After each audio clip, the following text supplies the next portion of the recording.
आगे बढ़ता हूँ। नहीं, सबसे पहले तो मैं ये कहना चाहूँगा कि वी मस्ट अंडरस्टैंड जी कि सरकारें कंटिन्यूटी में चलती है।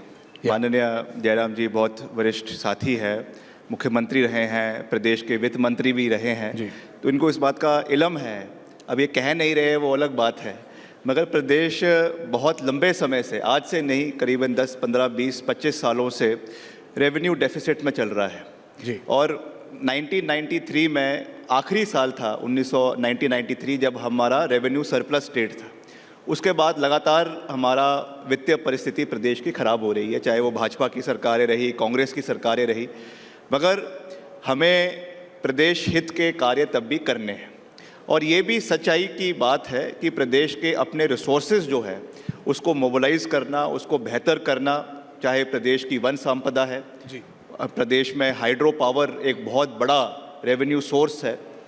हमने इस बार प्रदेश में वाटर सेस लगाने का प्रयास कांग्रेस पार्टी की सरकार ने किया, हालांकि वो मसला अब कोर्ट में चला गया है, सब जुडिस है। जी। बट द इंटेंशन वाज कि प्रदेश में ज़्यादा से ज़्यादा आमदनी के जो स्रोत है उनको बढ़ाया जाए, प्रदेश में आबकारी नीति को बेहतर करने का प्रयास किया गया। तो ये सब चीज़ें प्रदेश के हित में की गई है। प्रदेश और मैं ये भी कहना चाहूँगा कि हम जिस कॉन्स्टिट्यूशनल ढांचे में रहते हैं, संविधान के ढांचे में रहते हैं, उसमें केंद्र सरकार का सहयोग जो हिमाचल को मिलना चाहिए वो भी लगातार कम होता जा रहा है। जो प्रदेश को रेवेन्यू डेफिसिट ग्रांट्स मिलती थी, एक समय में 12,000 करोड़ रुपए मिलती थी। 14वां वित्त आयोग की जो रिकमेंडेशंस आई, उसके बाद लगातार वो टेपर होते होते 9,000 करोड़, 7,000 करोड़, और अब अगले साल मात्र 2,000 करोड़ रुपए हिमाचल को मिलेगा। In spite of Himachal being a hilly area. Himachal कोई नॉर्मल राज्य नहीं है जैसे और बड़े बड़े राज्य हैं। हिमाचल की जो पृष्ठभूमि है, हिमाचल जब बना तो उस समय एक हिली एरिया को कार्व आउट किया गया था पंजाब से और हिमाचल को बनाया गया था। और हमारी जो टोपोग्राफिकल परिस्थितियां हैं उसके मद्देनज़र रखते हुए केंद्र से हमको पूरा सहयोग हिमाचल को चाहिए, मगर जिस तरीके से मिलना चाहिए उसमें प्रॉब्लम्स आ रही है। ये मैं किसी के ऊपर कोई हस्तक्षेप नहीं कर रहा हूँ या पॉलिटिकल वार नहीं कर रहा हूँ, मगर हिमाचल के जो हक है, इसमें जयराम जी भी इस चीज़ को मानेंगे कि हमें हिमाचल के मुद्दों को लगातार केंद्र के समक्ष रखना है और हिमाचल को जितना सहयोग हम ला सके, उसके साथ साथ जितना हम अपने रेवेन्यूज़ को प्रदेश के अंदर बना सके, ये हमारे प्रदेश के लोगों के हित की बात है। No, I am absolutely with you on this. मैं आपके साथ हूँ। जब आपने कहा ना कि ये बात आपने प्रदेश के जनता के हित में की, आपने जो दूसरी बात की थी वो भी प्रदेश के हित में थी, प्रदेश के जनता के हित में थी। हिमाचल प्रदेश इतना शांत प्रदेश। विक्रमादित्य जी, योर स्मर्क इज कमिंग, आपकी स्माइल आ रही है, बट मैं आपको बता रहा हूँ, आपने जो कहा था वो बिल्कुल ठीक था।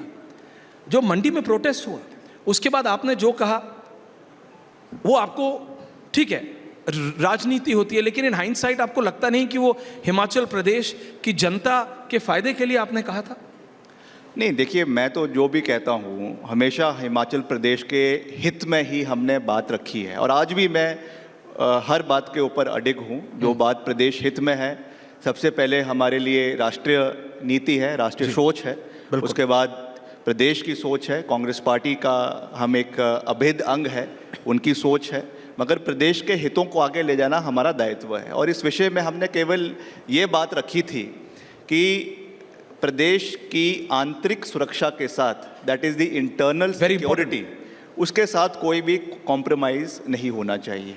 और मुझे लगता है कि ये प्रदेश का एक जिम्मेवार मंत्री होने के नाते ये हमारा दायित्व भी बनता है, जिम्मेवारी भी बनती है कि प्रदेश के 70 लाख लोगों के हितों की रक्षा करी जाए। और आपने ये कहा, कोई भी ऐसा प्रदेश के अंदर वातावरण, कोई भी ऐसा माहौल ना बने प्रदेश के अंदर कि किसी भी तरीके से आपसी भाईचारा, आपसी इंटरनल सिक्योरिटी में कोई समस्या आए, तो इसको प्रोटेक्ट करना हम सब का दायित्व है। आपने ये बोला तो आपको लगा जरूर होगा ना जी, आपको लगा होगा कि ऐसा कुछ गड़बड़ हो रहा है, इंटरनल सिक्योरिटी को लेकर कुछ गड़बड़ हो रहा है, तभी आपने बोला। जिस तरीके से प्रदेश में कुछ समय के लिए कुछ माहौल बना था प्रदेश में, जिस तरीके के प्रोटेस्ट हमको देखने को मिल रहे थे, क्योंकि हिमाचल प्रदेश एक पहाड़ी राज्य है, हिमाचल प्रदेश एक टूरिज्म ओरिएंटेड स्टेट, सुंदर जगह, जहाँ पे हमारी मैक्सिमम इनकम या तो टूरिज्म से आती है या हाइड्रो पावर से आती है और एग्रीकल्चर से आती है, हॉर्टिकल्चर से आती है। तो अगर इस तरीके का माहौल प्रदेश के अंदर बनता या वो लगातार वो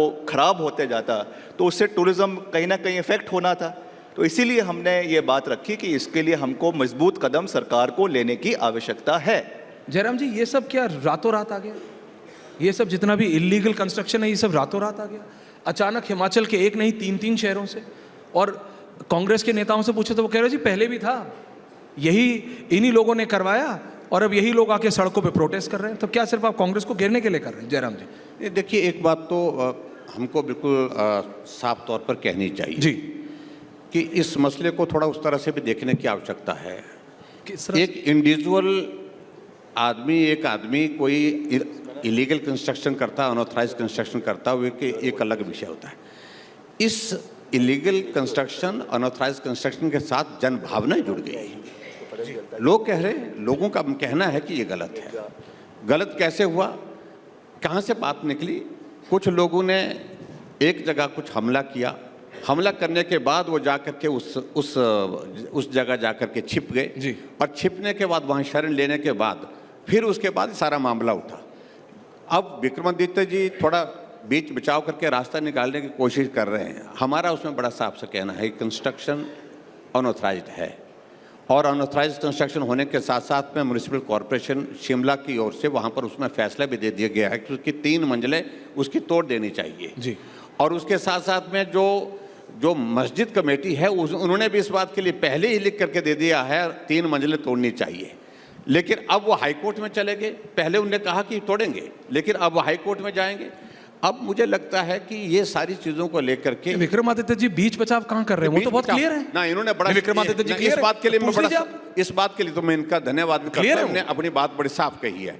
लेकिन होता है कई बार परिस्थितियां ऐसी बनती हैं, ऊपर से नीचे से जहां से भी बनती है, लेकिन उसमें कोई रास्ता निकालने की कोशिश होती है। लेकिन मैं इतना मैं जरूर कहना चाहता हूँ इसमें कि इन्होंने दम के साथ बात कही कि जो पर्टिकुलरली ऐसे लोग हिमाचल प्रदेश में आ गए जिनकी पहचान नहीं है, उस स्ट्रीट वेंडर की जो पॉलिसी है उसको लागू करने की, हाँ, उसको लागू करना पड़ेगा, उसको लागू करना।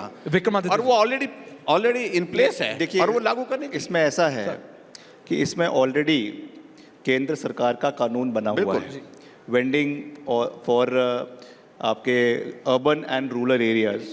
Government ministry of urban development ने 2014 में इसका कानून बनाया। That is already applicable all through the country, number 1। Right. Number 2, इसमें जो हमारे म्यूनिसिपल बायलॉज हर म्यूनिसिपल कमेटीज़ के लिए बने हुए हैं, उसमें भी एक बहुत सी चीज़ें बड़े क्लियर तरीके से स्टिपुलेटेड है। मगर हिमाचल में इसको और साफ करने के लिए हमारी सरकार की इंटेंशन थी। इसके लिए हमारे माननीय मुख्यमंत्री जी ने भी विधानसभा में भी ये आश्वासन दिया कि हम एक ऑल पार्टी कमेटी की बैठक बुलाएंगे, मीटिंग